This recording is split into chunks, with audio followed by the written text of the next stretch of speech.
pull one of us aside or ask a question or anything, but don't leave here without your questions answered. That's really kind of what I want out of this.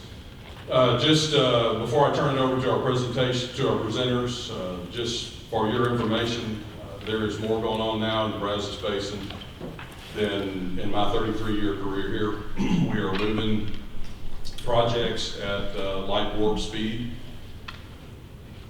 That's not light warp speed for everybody, but our light warp speed. We are now 2 years into permitting Allen's Creek. Our board committed another $18 million 2 weeks ago to the permitting and engineering and design. We're kicking off engineering and design here real shortly, purpose and need.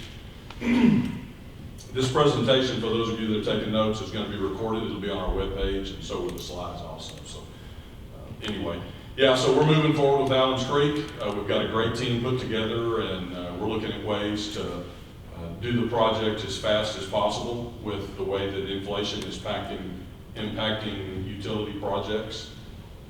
Cutting years off a project could cut tens of millions of dollars off a construction project. But more importantly, we want to move forward in a very smart manner and not try to take enough shortcuts that the Corps finds us speeding and makes us go back and do things differently or start over or translates into spend more money. So anyway, Allen's Creek is an off-channel reservoir project that I think is going to cost somewhere north of $1 billion. The permitting and engineering and design is going to be somewhere north of $150 million. So anyway, if we're in construction in 10 years, I think that's a huge success, just because of all of the challenges that you have with permitting a reservoir. In Texas, you have to have 3 things to build a reservoir. You have to have water right, and we have that. You have to have property, and I'd say that we have 98% of the property that we need. The rest of the property we'll acquire as we get far enough into design that we understand exactly what the reservoir is going to look like. And then you have to have a 404 permit through the U.S. Army Corps of Engineers. And captured in that 404 permit is everything under the sun, dealing with FEMA issues, dealing with artifacts, dealing with cultural resources, endangered species, flow in the river, economic evaluations, all those things. So those are the studies that we're doing now with Allen's Creek.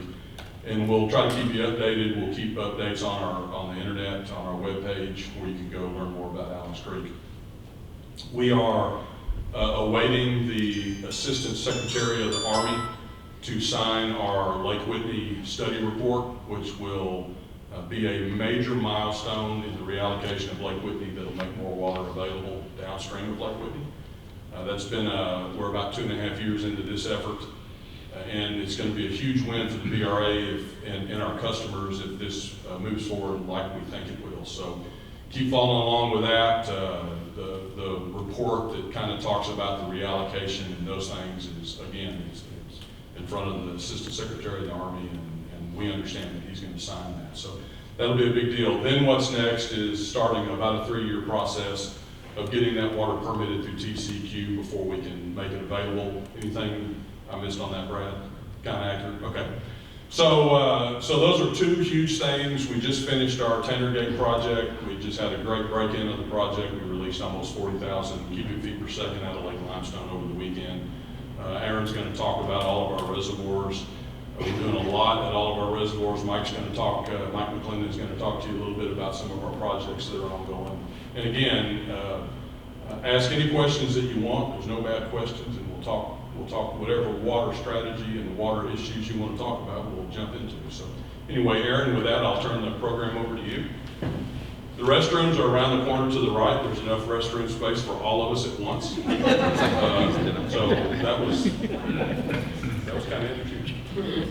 Impressive. Well, good morning, everybody.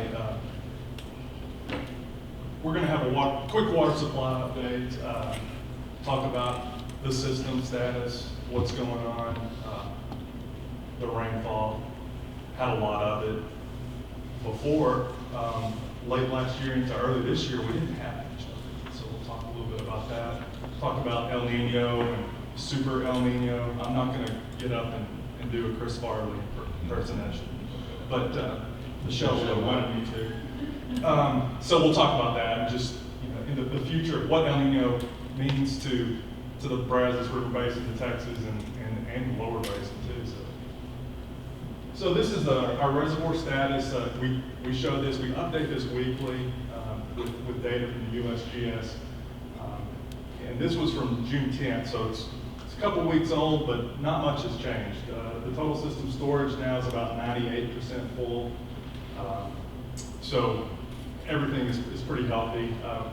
The height of these bars, as many of you know, are relative to the total capacity of each of the reservoirs. So Lake Whitney is the largest reservoir in the Brazos River Basin. Possum Kingdom here is the most upstream reservoir, and you'll see we have the white space is the empty storage, and then the blue space is the full storage. So everything is pretty much full except Lake Proctor and PK, Possum Kingdom, and you know that's so we're in good shape going into the summer. Many of the core reservoirs are actively storing and releasing water from their flood pools, so the river is going to be elevated for probably a month or so more. The data over here in the upper right, percent full, 2-week change, drawdown. I want to mention that Proctor and PK are still in stage 1 drought watch. Many of you have received notices back in late March of a number of the reservoirs moving into stage 1 drought watch, which is a 5% reduction in water use. Well, obviously with the rain and everything, we were able to rescind many of those, I think last week. So PK and Proctor are the only two that are on that list of stage 1 drought watch. And we'll continue, over the next, and as we always do, to monitor conditions, and we'll let you know when we move to different drought stages. So next couple slides, we'll talk about just precipitation, observed precipitation, whether it's above or below normal, et cetera, departure from normal. So in this plot, this is from the National Weather Service as of June 17th. So it doesn't capture the significant rainfall that we received over at Lake Limestone over the weekend. We, in many areas, over about a 5-hour period, received 6 to 7 inches of rain around Lake Limestone. And as David mentioned, we had a release of about 37 to 40,000 CFS over the weekend.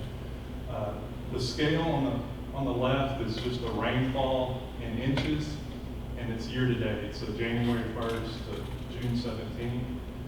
The greens and blues are kind of in the lower amounts, but typically in West Texas, in that area, we see 5 to 15 inches, for the first 6 months of the year. If you move downstream, we see some areas, primarily, around McLennan County, Falls County, the Little River system, and then obviously what we've seen here in the last couple of weeks with Tropical Storm Arthur and the significant rain in the Lower Basin. So some areas have received up to 35 plus inches, since January. And so comparing to what's normal, this is what we look at from the departure from normal. So we take what we normally see, and then you take the observed, and you take the difference of that, and that's your departure from normal. And in this graphic, the warm colors, the tans and reds and everything, that's below normal rainfall for the year. And this is another year to date. And it's interesting to see we have many areas that are much above normal. And you see, greater than 8 inches above normal. And some of these areas are, 15 plus inches above normal.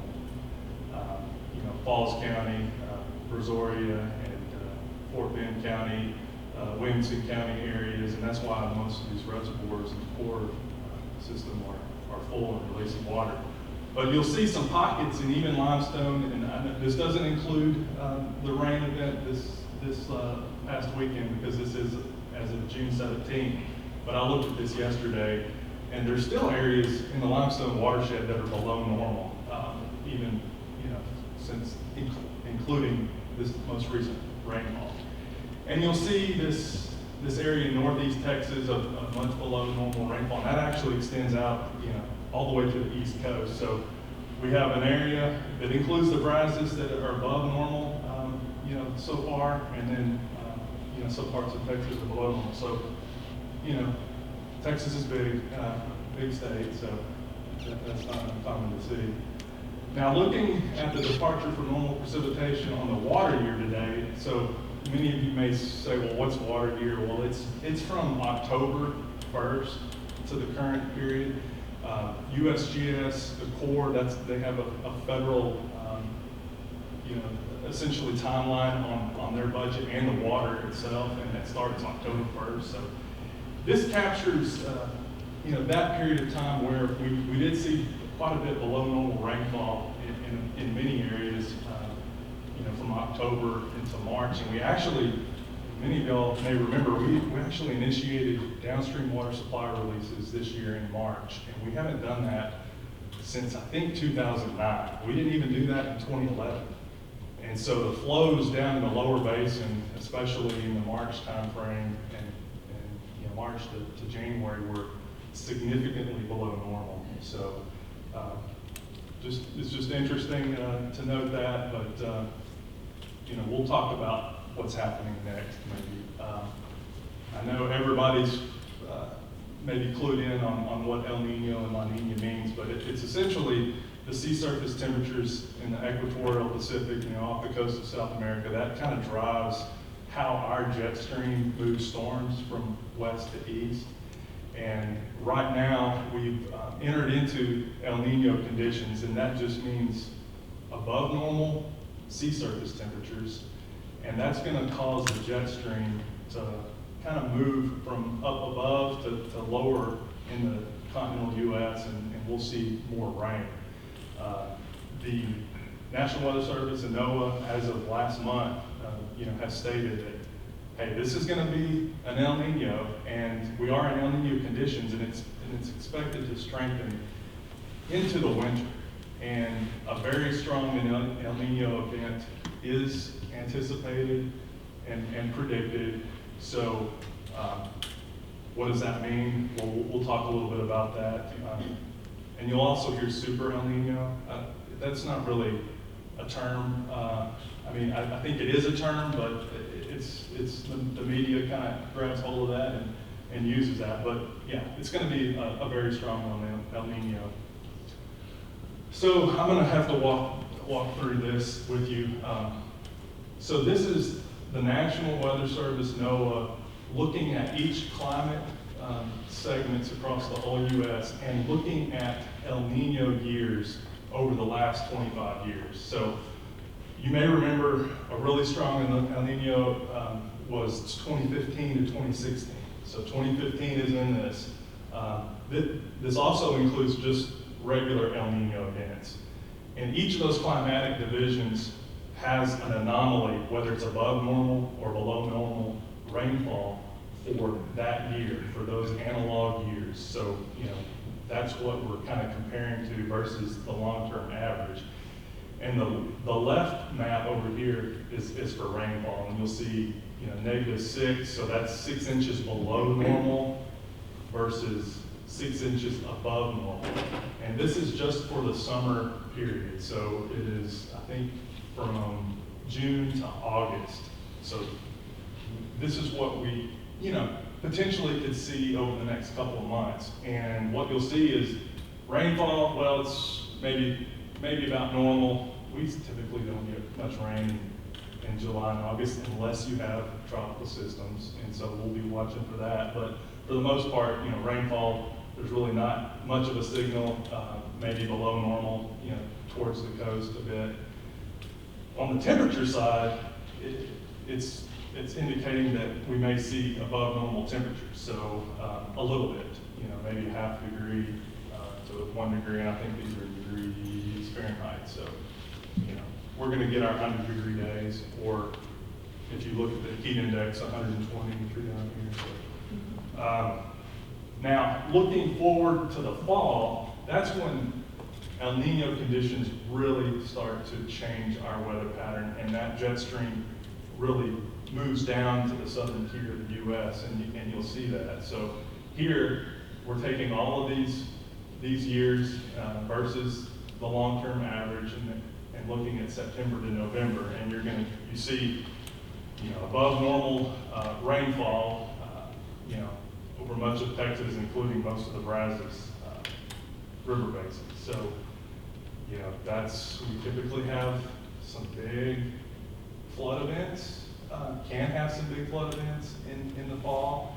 And so we'll be watching for that. And then as far as temperature goes, it's kind of maybe normal, a little bit above normal for the temperature.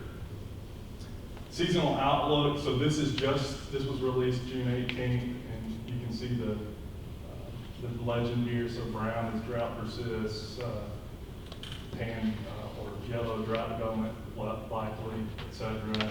And this is valid for essentially mid-June to the end of September. And going back to this slide, seeing above normal temperatures and normal to a little bit below normal rainfall, that's what is fed in to this map. And so we might see some drought development likely, primarily for the central and upper portions of the basin, but we don't know. We'll just watch that. But this is a product from NOAA that I think they update these typically around the middle of the month. Now, what does El Nino mean for hurricane season? And really, hurricane season, obviously the Atlantic hurricane is important for especially the lower basin and how it impacts operations. El Nino conditions really create wind shears in the upper levels that prohibit thunderstorm development and really tears systems apart. So this was the May forecast from the National Weather Service. They're showing below normal hurricane season. And so named storms of 8 to 14. On average, I think we see about 14 named storms in the Atlantic Basin. So they are indicating a below normal season for hurricanes in the Atlantic, 3 to 6 hurricanes and 1 to 3 major hurricanes. Now, we really, in the Brazos and in Texas, in the fall, and particularly in September into October, we really watch the Pacific. So I don't have a picture of that on here on a map, but you'll see these hurricanes coming off the coast, Puerto Vallarta, Cabo. A lot of times in El Nino years, they will enter Mexico and go across Mexico, and the remnants will stall out in Texas. And so that's something that we'll need to watch for, but we'll see. El Nino causes increased activity in the Eastern Pacific for hurricanes. So that's really about it. From water supply and what to expect. I think we have our annual 2025 water use and reservoir counting that is out on the table. A lot of information here. We've been doing this for, I think, almost 10 or 12 years now, since 2014, I think. A lot of information about water use and really good data as far as reservoir counting and water use. So that's really all I had. Anybody have any questions for Aaron? Go back a slide. Anybody? Let me tell you about Aaron and his group, and Peyton is a part of that group. They're a team of hydrologists that work around the clock managing those yellow dots.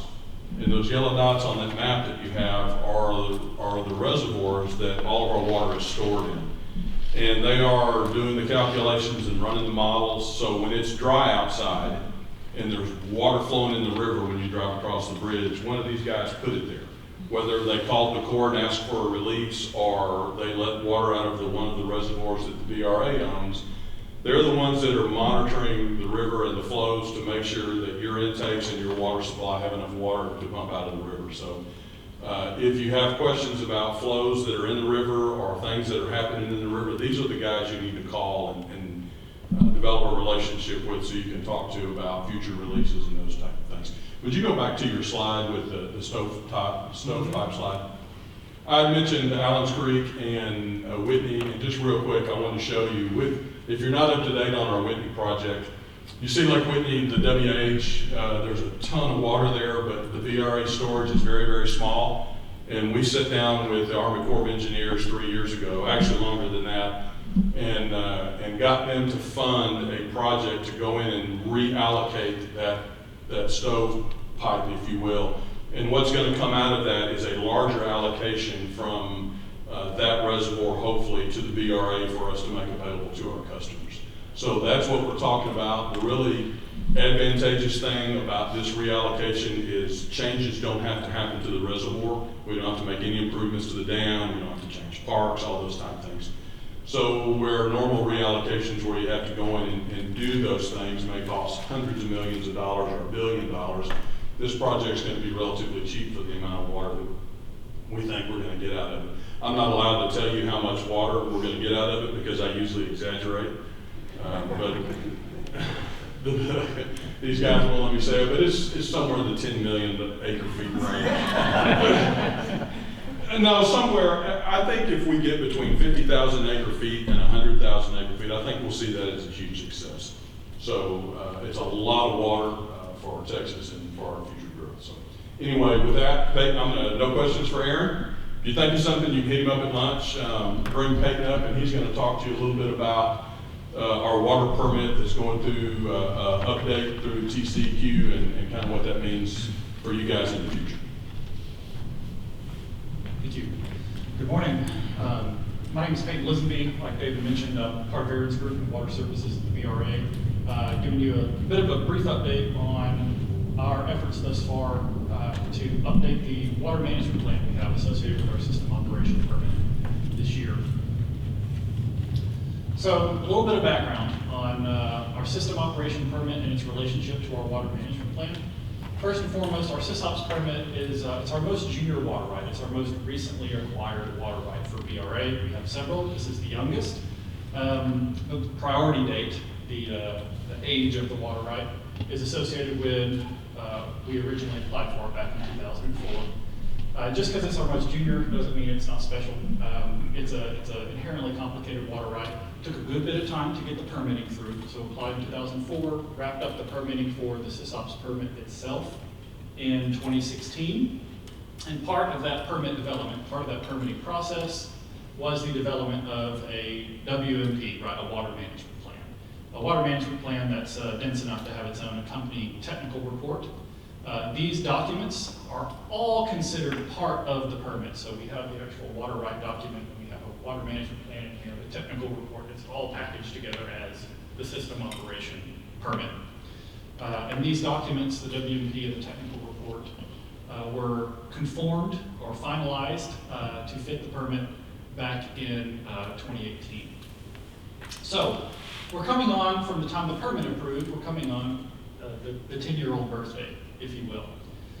And so for this past 10 years, we've been operating our SysOps permit as a one-of-a-kind authorization in Texas, and it still is. The way it works, the reason why we were able to take our system operation permit and convert that into real water that we can make available to contract is that new system yield becomes available as we use coordinated reservoir operations with run-of-river flows. And that's essentially a great big math problem that you do to combine all of the reservoirs in BRA's water supply system, their storage, their usage over time, with what's going on naturally, the naturally occurring run-of-river flows, and then also at the tail end you tack on wastewater treatment plant return flows.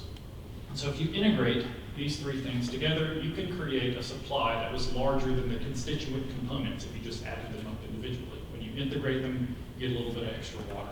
That extra water is what we permitted through our system operation permit. And because of that new authorization, we were able to make approximately 100,000 acre feet of new firm contracts available, okay?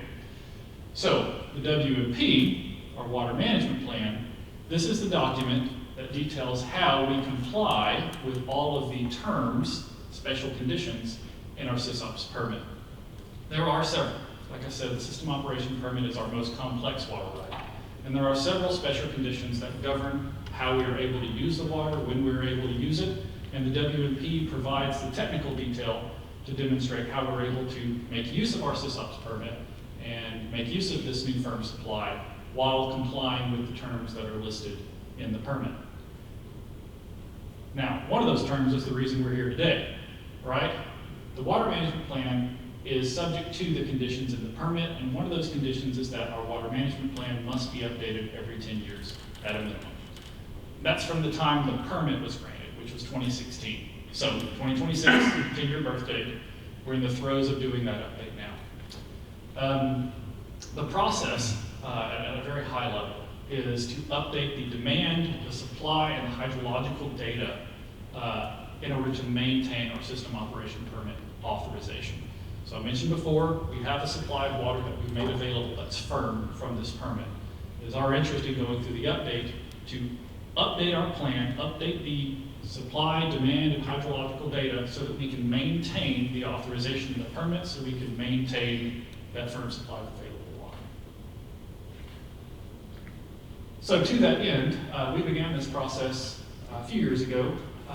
We had Freeze & Nichols hired as an engineering consultant back in 2023 to help us with the modeling part of this, and the lion's share component is the modeling part.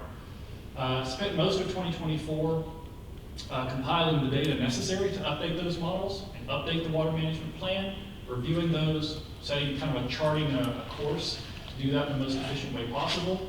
And then 2025 is when we started kind of routinely or regularly coordinating with TCEQ. We meet with TCEQ's Water Availability Division every 2 weeks or so to check in, to talk, approaches and strategy, what they expect for what the application for the update will look like from us and what we expect from them regarding the permitting standards that we have to meet through the application process. And then 2026, we're still maintaining our TC coordination, but we're also doing and have recently completed the bulk of the water availability, WAM, modeling. The WAM model is how we demonstrate to TCEQ that we have updated the permit and that the authorization can still be maintained.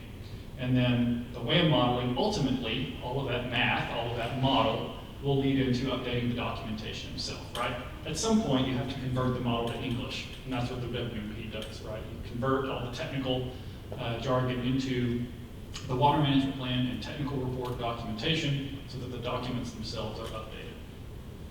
So we're making good progress. Over the summer, we're gonna really start working in earnest on this documentation revision. And we've got some outreach planned as well. So like I said, the permit itself is complicated, the update's inherently complicated, and so we've envisioned what we're calling open house, aiming forward towards the end of the summer, but this will be an both in-person and virtual event hosted at VRA Central Office in Waco to give additional information and details on exactly how we've gone through the update process and what to expect in terms of what will be presented at TCEQ. So it will include presentations, Q&A, details about the filing process, and what to expect as we go through with the updates permitting process. And we are expecting to send out RSVPs sometime midsummer, so July-ish, mid-July, somewhere around.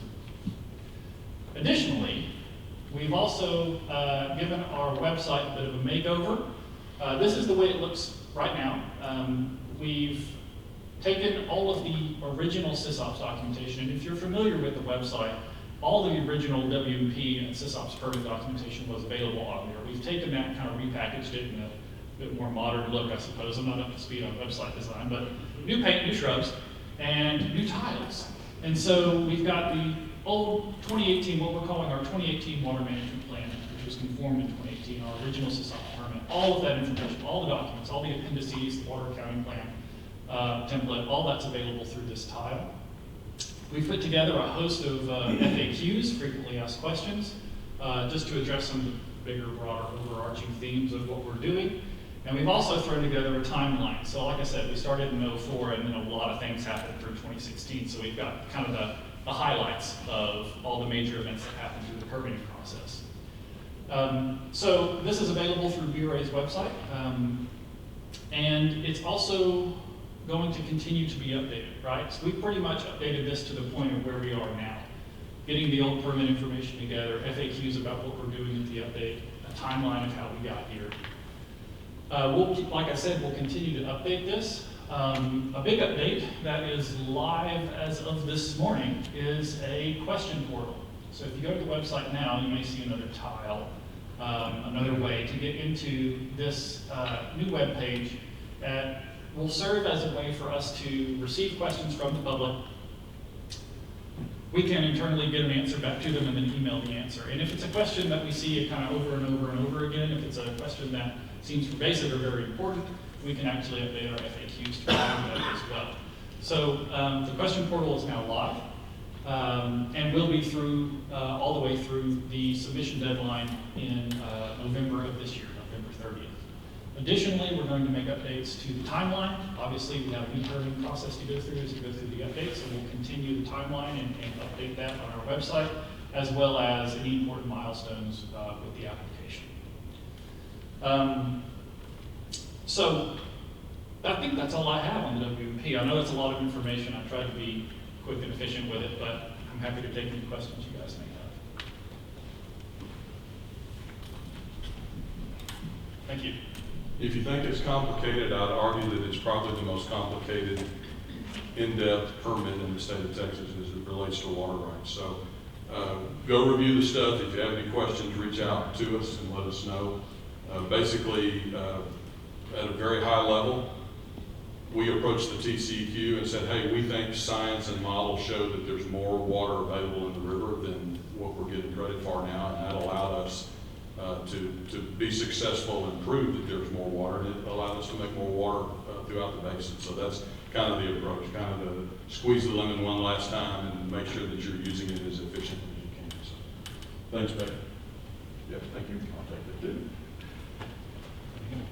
Okay, and now I want to introduce to you Mike McClendon. Mike is an executive manager for us. He's our chief projects officer. He's been with the BRA a long time, and he manages our department that does a lot of our major rehab projects on our dam. The most valuable water that we have is the water that we already have stored, and our newest dam is approaching 50 years old, so we spend a tremendous amount of time and effort making sure that we're giving the attention to that old infrastructure to make sure that it gives us another 100 years. So Mike's going to walk you through some of the things that we're doing.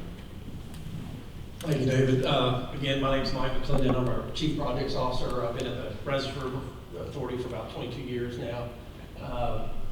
They asked me to speak specifically with regard to some of the projects that we're undertaking at our various reservoirs. So I'll start off.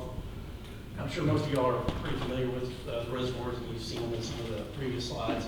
But starting off at the north end, we have North Shepherd Dam, which is labeled number 1. Moving a little bit further south, we have Cordova Dam, which is over in Hood County. And then east of Waco is our Lake Limestone project, Sterling C. Robertson Dam. And then, of course, everybody's familiar with Allen's Creek down here at the bottom. This slide is a little duplicative of the previous slide, but it shows our 3 existing reservoirs in red, and then Allen's Creek down at the bottom in white. And then it also shows our 8 U.S. Army Corps of Engineer reservoirs that we have storage capacity in, as some of the other folks have mentioned, to help meet water supplies throughout the basin. So when I was looking at which projects to talk about, we'll start off at North Shepherd Dam, and I was going to really just kind of focus on one project at each reservoir. Our capital improvement planning process kind of drives where we're going to make repairs or refurbish certain areas. North Shepherd Dam was built in the 30s, and so there's a lot of activity that we carry out. And a lot of that activity that we carry out at North Shepherd Dam is done internally by our own maintenance group. So the project that we're working on right now is our flow control gate project. So at North Shepherd Dam, we have 9 floodgates to pass inflows throughout the reservoirs. And so you can see them. There it is. So there's 1, 2, 3, and then in between each of those we have piers. So the piers operate hydraulically and allow those gates, the bear trap gates, to raise and lower. Within those piers, there's inlet gates, roller gates, and there's outlet gates, sluice gates that need repair and replacement. They've been in the reservoir since the 30s, 39. And so our RSME group is going to go in there and replace the existing gates with stainless steel gates. And the benefit of using our RSMU group to carry out this work is we looked at contracting it out, but it was in the multi-millions of dollars to do that because of, if we go into flood operations, they'd have to go in there and close a pier out. And if you have to close a pier, then we lose 3 of the gates to people to pass inflows. Our group had designed a way to where when we're doing work, if there are inflows into the reservoir, we have to make gate operations, that they can go in and close that gate, and we'd only have 1 gate out of service and not 3 gates out of service. We received the engineering design from one of our engineers, and then our folks carry out all the work. The 9 gates that are the flood gates, the bear trap gates that are there that you can see, we've replaced all 9 of those, and that's on a rotating basis.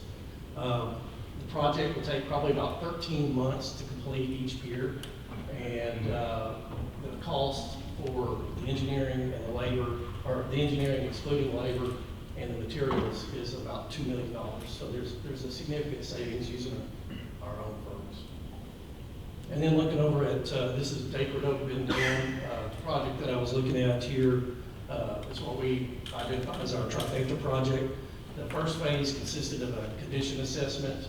We looked at the buttresses, the piers, the bridge decks, the retaining walls, and we also did a comprehensive assessment of the tainer gates. We did a mechanical inspection of the tainer gates, the hoist, and then we also did a performance testing of the 16 tainer gates at Day Cordova.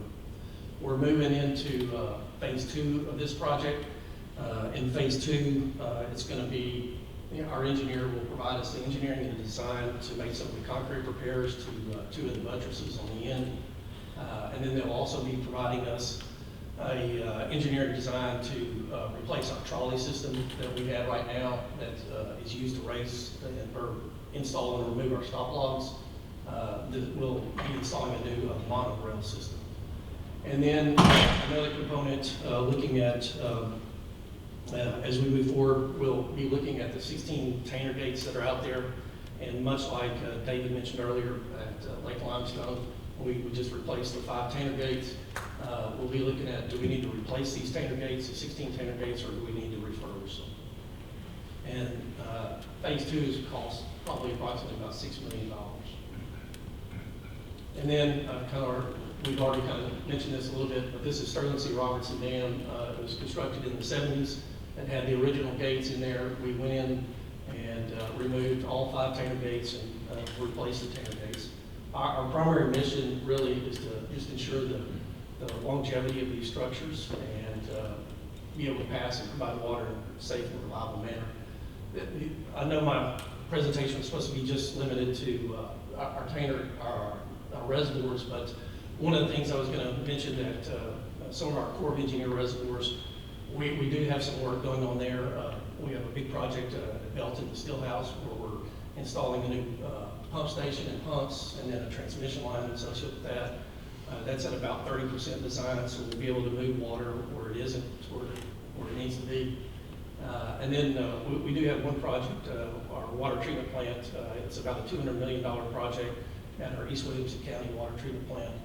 And we'll be increasing the MGD at that facility, and then we'll also be upgrading the transmission lines to be able to deliver water. That's all we got. Do you have any questions I'd like to answer?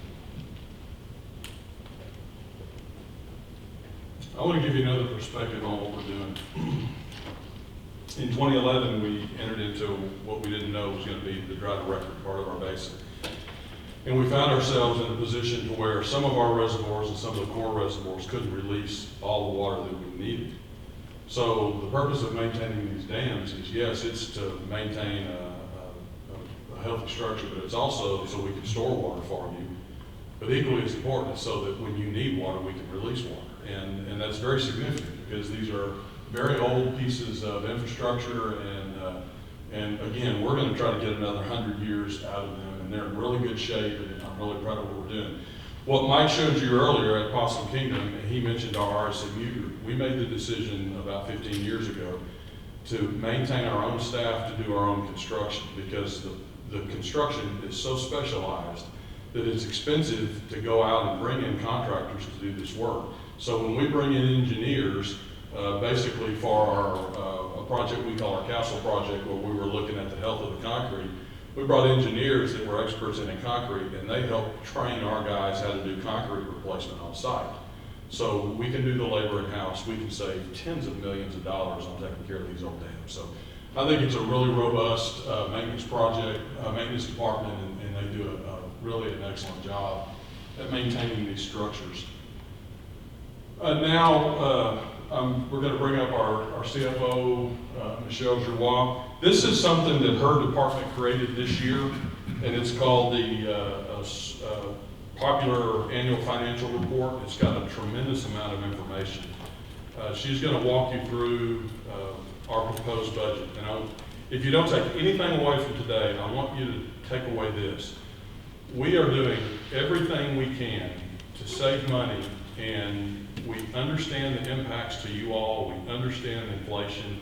We understand the cost of growth and the challenges that you have with your own infrastructure and growth and everything that you're trying to do.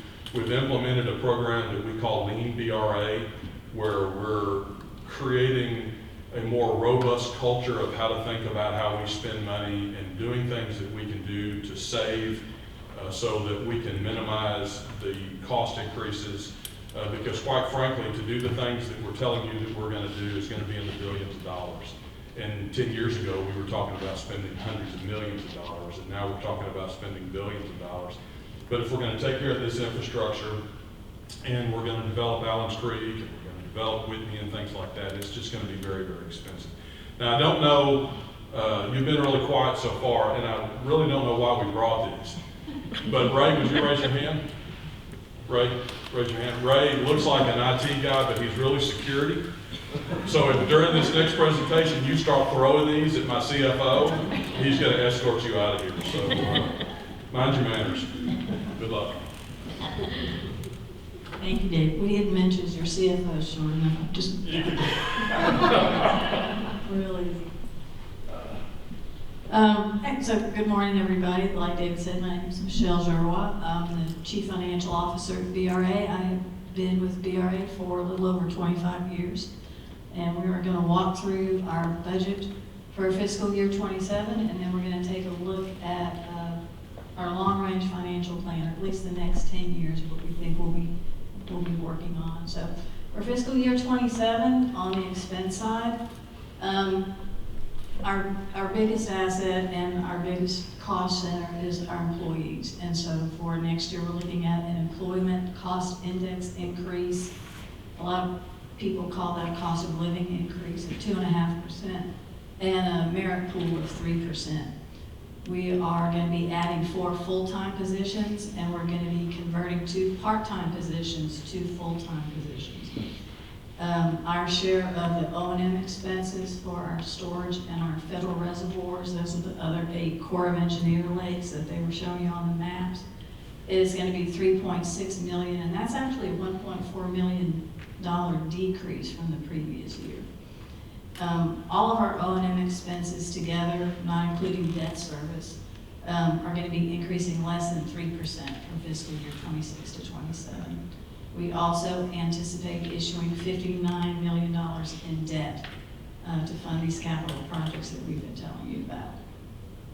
That's the expense side. On the revenue side, we're looking at a proposed system rate for fiscal year 27 of $113 an acre foot. That's a 6.6% increase from fiscal year 26. But that's $1.50 less for fiscal year 27 than we had projected last year. Our non-system water revenues are expected to stay relatively level with the prior year. Other water supply revenues, our treated water sales out of our EWC plant that Mike was just talking about are projected to increase $700,000, and that's completely due to volume, no rate changes. Our interest income is expected to increase by $800,000, mainly because we're going to be issuing debt, and we'll be holding on to that cash for a little while before we spend it. So we'll expect some extra interest income This is just a table of our water billing units. We sell those in acre feet, and you can see from 2026, the total number of acre feet we have under contract is exactly the same. We had a slight shift between our other fixed price and our system rate went up a little bit in units, and then you can see the price going up for the system rate.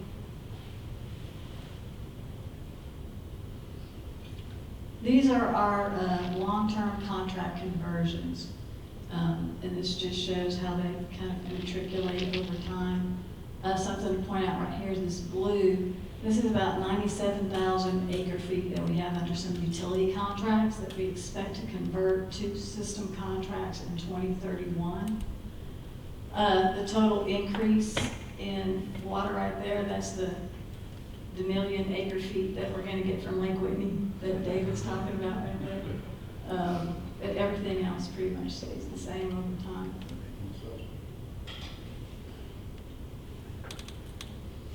So this demonstrates how we calculate our system rate. We're comparing fiscal year 26 to 27. We do it on a revenue requirement basis. So we start with our non-system revenues. You can see those are going up only slightly. Then we subtract our expenses, our O&M expenditures, our debt service, and you can see the debt service is going up about a little over $3 million, and that's related to the debt we'll be issuing next year. Our debt that's not subject to coverage is staying level. Our operating projects, and we'll talk about those a little bit more, going up about $700,000. So there's our total expenses, and you see most of that increase is due to the debt service. Then we have our coverage requirement, which is going up because our debt subject to coverage is going up. And then we have a contribution to our rate stabilization reserve, and we'll talk about that a little bit more later.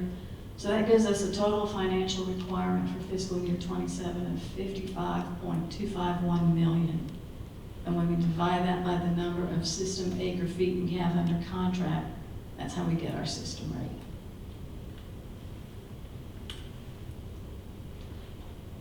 And so this graphic is just to show for your $113 per acre foot where that's going. You can see the biggest part of that is going to our operating expenses.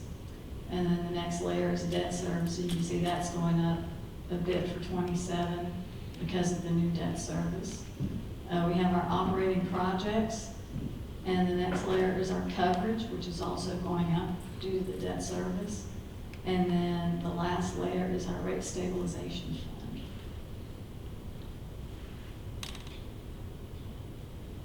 And so in addition to our water supply, we also have a cost reimbursable component to our financials. We operate water and wastewater plants that are owned by our customers, and we get reimbursed on a dollar for dollar basis. So there are no beginning or ending reserves related to that. We do collect a management fee that is a revenue to our water supply system. We're starting out the year with $103 million in reserves. We're going to invest about $80 million in capital projects on the water supply side. We'll get debt funding of about $50 million, and so we expect to have ending reserves of about $81.4 million at the end of fiscal year 27. And so that's what next year looks like.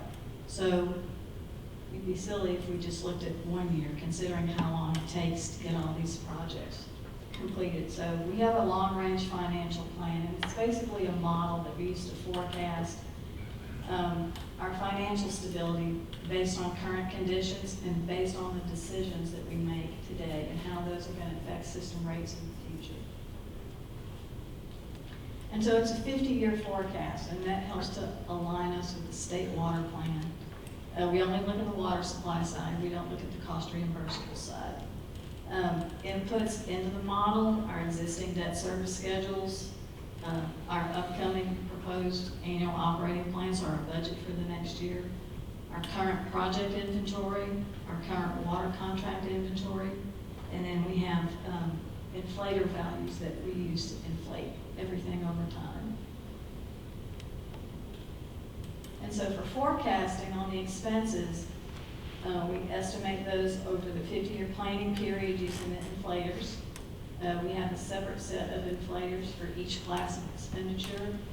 We look at those inflators every 5 years and compare them to how it's comparing to actuals, and we adjust those as we need to try and get as close as we can.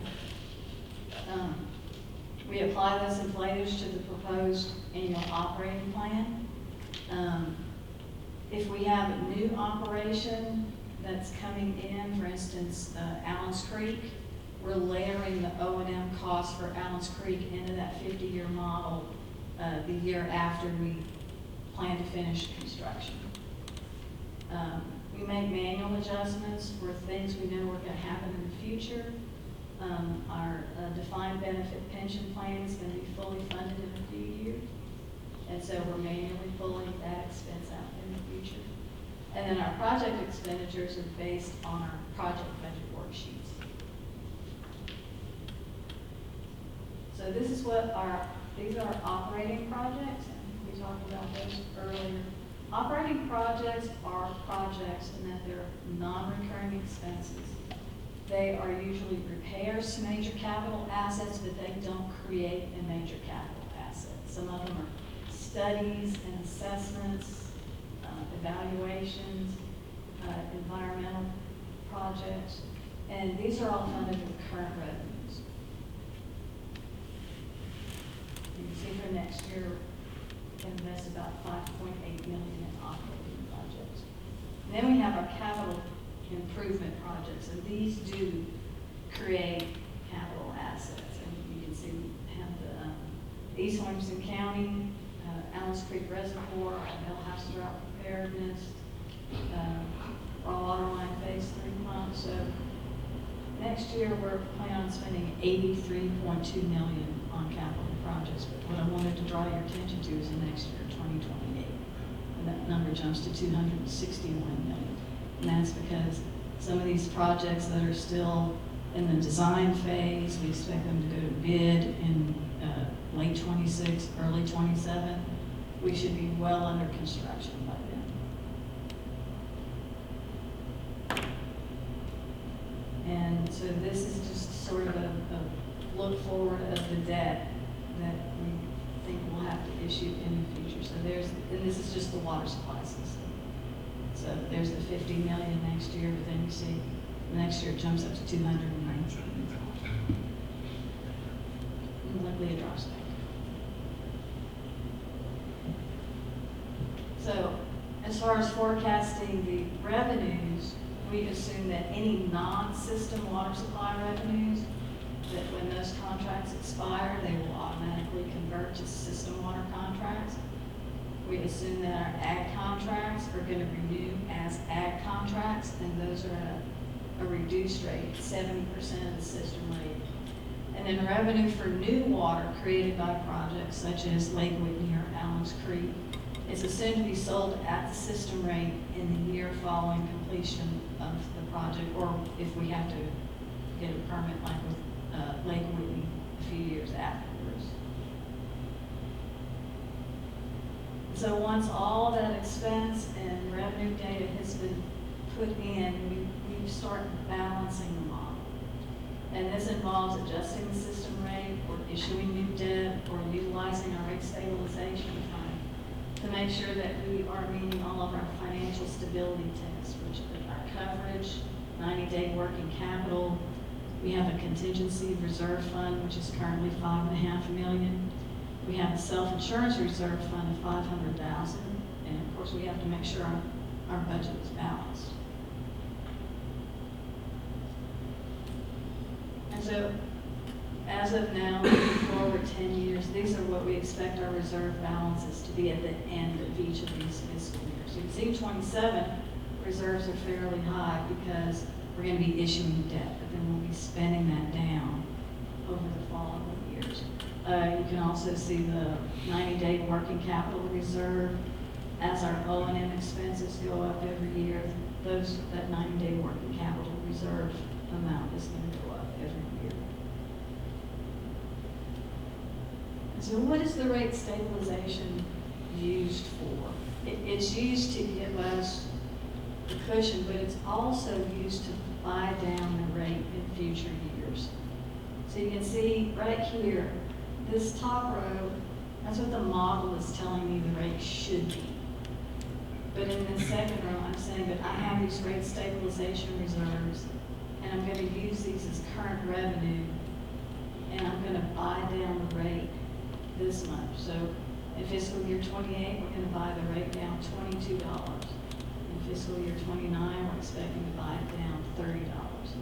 And so this is what our projected system rates are going out. And so that's to help keep it stable, to help avoid large spikes.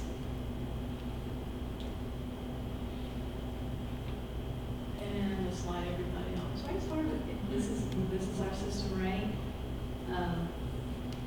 Going out 10 years, you see the $113 next year. But if you look at our presentation from last year, all of these numbers are a little bit lower. This is a dynamic process. We look at it every year. We look at borrowing rates, whatever the financial conditions are.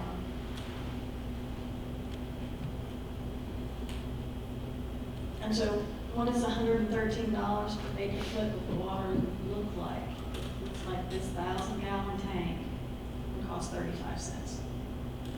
So I know it's a 6.6% increase, but I also have a little, they won't let me do a slide for it, but I also do this calculation to see how much an acre foot of beer would cost, or an acre foot of milk, and they won't let me do a slide for that, but it's much, much more. And so how does that raw water cost translate to treated water cost? So for every, this is on average, and this is using TML's database, but on average, for every dollar that a customer spends on retail treated water, only 3.5% of it is the raw water cost at $113 an acre foot. That is the end of my presentation. Anybody have any questions?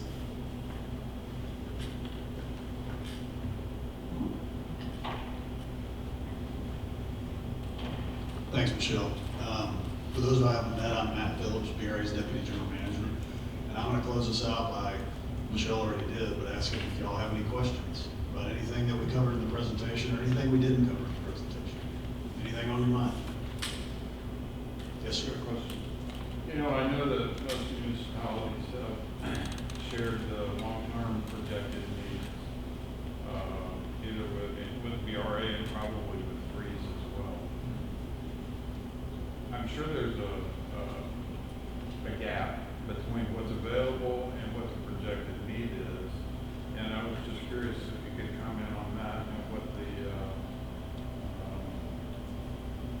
because at some point, everybody in Fort Bend, Harris, Galveston County is going to get squeezed by the subsidence district, especially in Fort Bend. It got pushed back to 2030. But beyond that, I think I can only speak for our city. We got our rights to cover the next expansion, but the one after that is the one that's kind of questioned. So what I can tell you is we're going to try to make Lake Whitney reallocation, and then after that, Allen Street Reservoir, go as far as we can. What happens after that? That's when you get into things potentially like seawater desal. That's when you start looking at the water plant and some of those projects that are further beyond those types of projects. Right now, we're focusing on those two along with others in our basin, but eventually we will get to other projects that are in the water plant beyond those. And I think that's what you end up beginning to look at beyond that point. But yes, you're correct in stating there is a gap in terms of the water request list that we have and the amount of water that we think will be created through Lake Whitney reallocation and Allen Street Reservoir. There probably is still a reasonably significant gap. I was just going to add too. I'm Brad Burnett with the BRA, and I'm on the Region H planning group with several folks in this room are on there as well. And when you look at the recently published regional water plan for Region H, The projects that we have in here, mainly Allen's Creek, take care of the shortages that are projected for the Brazos Basin. We've also got Lake Whitney that's gonna be a big supply of water that I think you'll see that in the next iteration of the water plan. So, the numbers balance when you look at the regional water plan as a whole with the projects that are recommended and projects that we're actually moving forward. When you get looking down in more detail, I'm certain that there are some specific entities here and there that have issues that still need to be addressed, but the numbers do work out as a whole.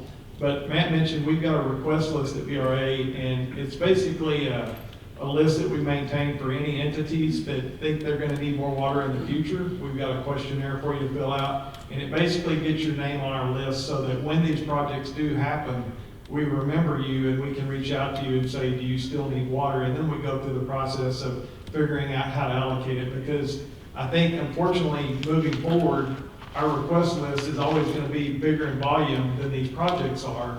And so when we allocate the water, maybe everybody doesn't get all that they wanna get, but they get some.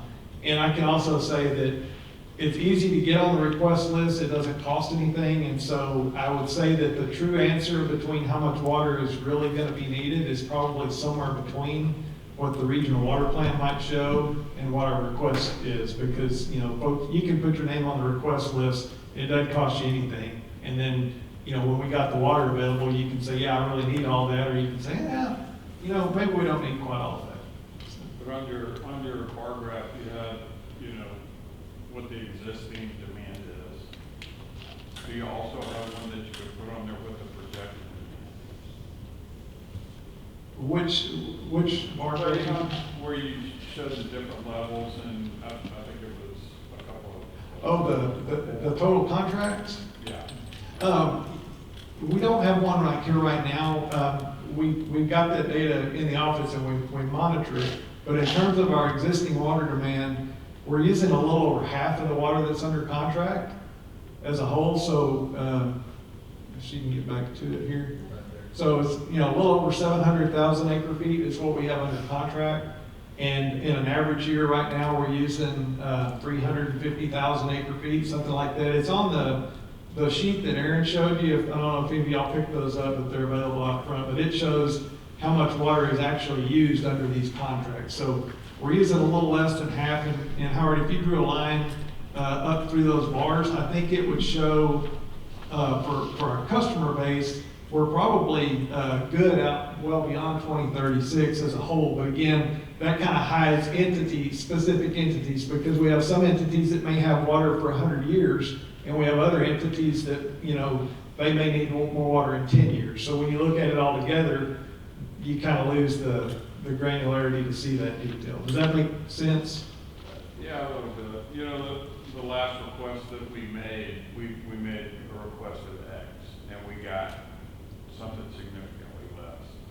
Are you saying that we're automatically on some type of needs list that y'all are keeping?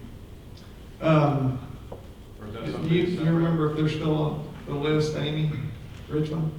We still have the ones that weren't like anything that was completely filled. They stayed on the list? Stayed on the Okay. list. But I can, if you want to contact me, we can get you another questionnaire so we can make sure we have the most up-to-date information. I that don't you know want. that, I don't know that the projected demand has changed any, but I was just curious. You know, I think we got 60% of what we asked for. Right.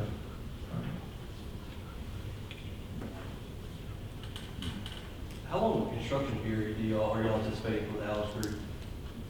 4 years, 5 years, 4 to 5 years. It's gonna take longer to permit it than it is to build. At what point are y'all looking at allocating that water to communities? How far down the road? I think we would generally wait until post-construction. Maybe we could get to substantial completion and look at writing contracts for that.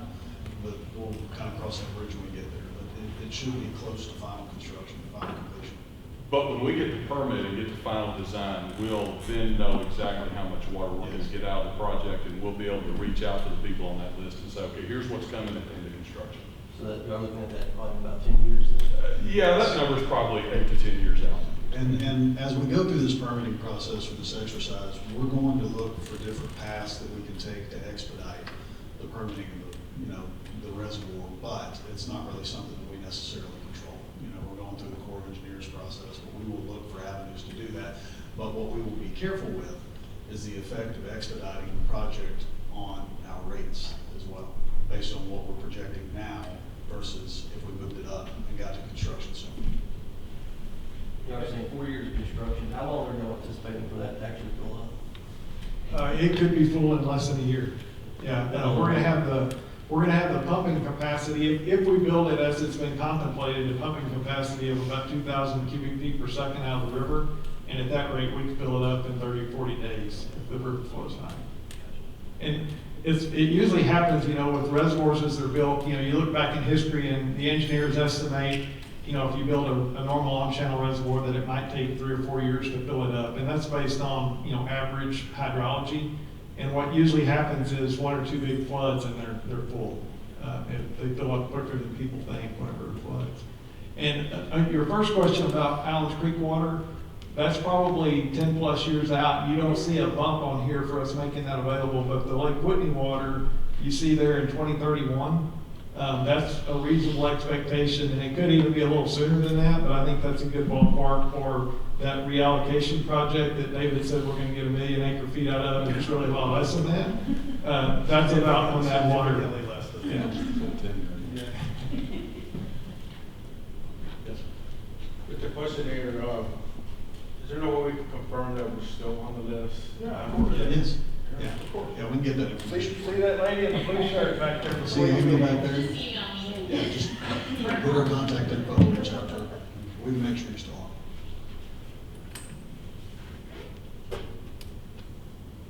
With Allen's Creek, has there been any look at what the projected acre foot cost impact will be after that comes online?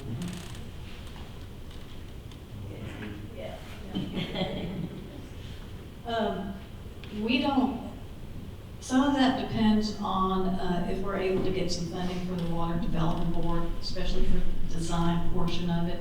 Right now, our modeling does not include any funding from the Water Development Board. We're taking a conservative approach. So we're going to be spending close to 20, 30 million on Allen's Creek in the next couple of years. Those numbers are already built in here. Go back to your system slide.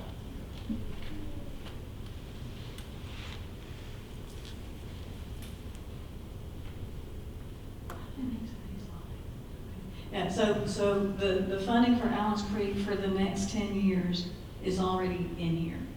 It's already part of this rate. I said if we're lucky enough to get some Water Development Board funding, it might help ease that a little bit because we'll be able to defer those payments for 8 years or until construction's complete. And I would say, Jason, if you extrapolate that out beyond 2036, say out to 2040, which is a reasonable exploitation that we'd have Allen's Creek, you know, our rate, you know, may then be, you know, $225, $250 an acre foot.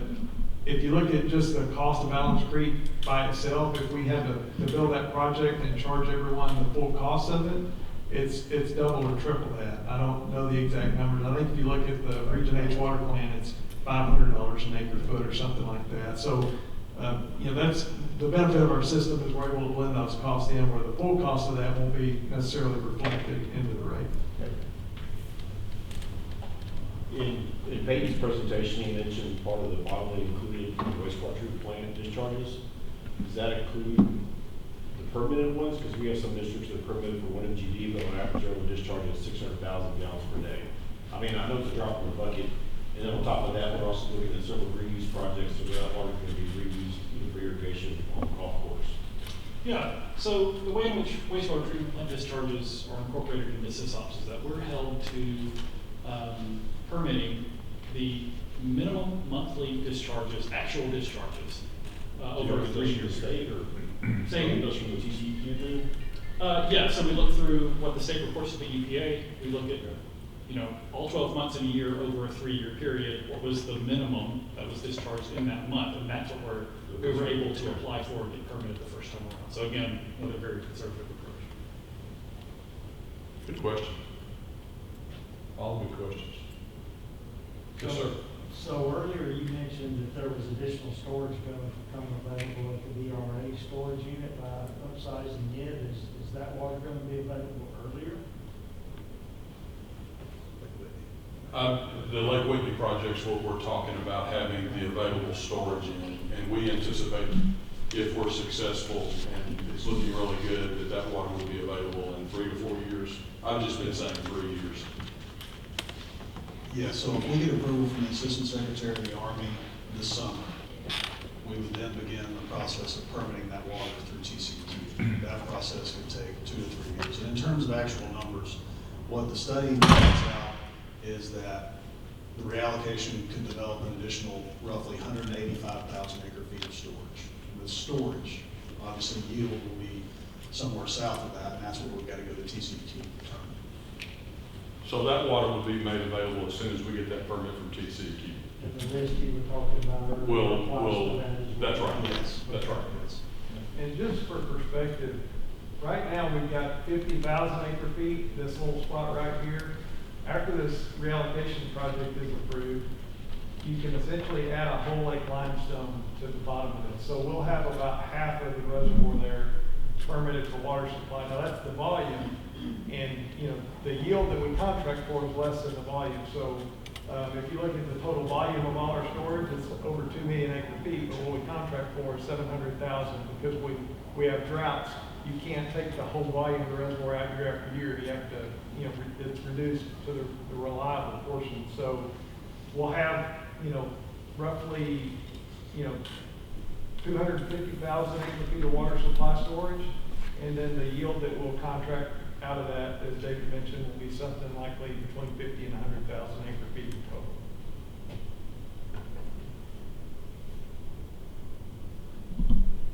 It won't fill the whole gap, but it'll get us down the road.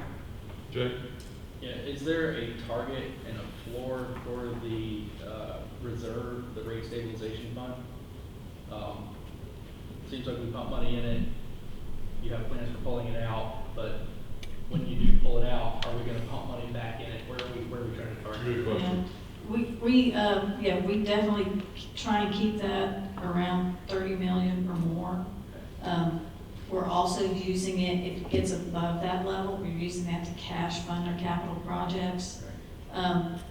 Just through the fact of, because we have to have coverage on our debt, that's a revenue we have to charge, that it's a reserve, it automatically creates rate stabilization funds every year. And so as those build up, we try and cash fund stuff first before we go to the debt market. I think after we get through with Allen's Creek, if nothing big breaks on these reservoirs, then I think you'll see a steady, more of a horizontal path forward with rate increases and issuance of debt. Fair enough? Yes, and all of our debt is on a 10-year call. So once we get to the point where we've finished construction and we're starting to see money accumulate in rate stabilization, we will start defeasing any debt that we can to keep that rate stable going out into the future. What else? Okay, thank y'all. If we've got lunch, those of you that ask questions can eat lunch. If you didn't ask a question. Yes, sir. Yeah, everybody's got a question now. Yeah, thanks for coming again. Don't be shy with questions during lunch. Give us a call at the office. Let us know if you have questions about our financials. We can come see you or have a Teams meeting and make sure you have all the information that you need. What's next for us is we've got one more of these customer meetings in Waco on this Thursday, kind of for our Central and Upper Basin. And then the last Monday of July, we'll present this budget one more time in its final form. The numbers won't change to our board of directors and ask them to approve that budget. And then our fiscal year starts September 1. So that's kind of what's next for us as far as this process. David mentioned this earlier, but I saw a couple of folks taking notes and taking pictures. We'll have the presentation posted on our website by the end of the week. www.brazos.org. Okay, thank y'all. Have some lunch. $375,000 a year.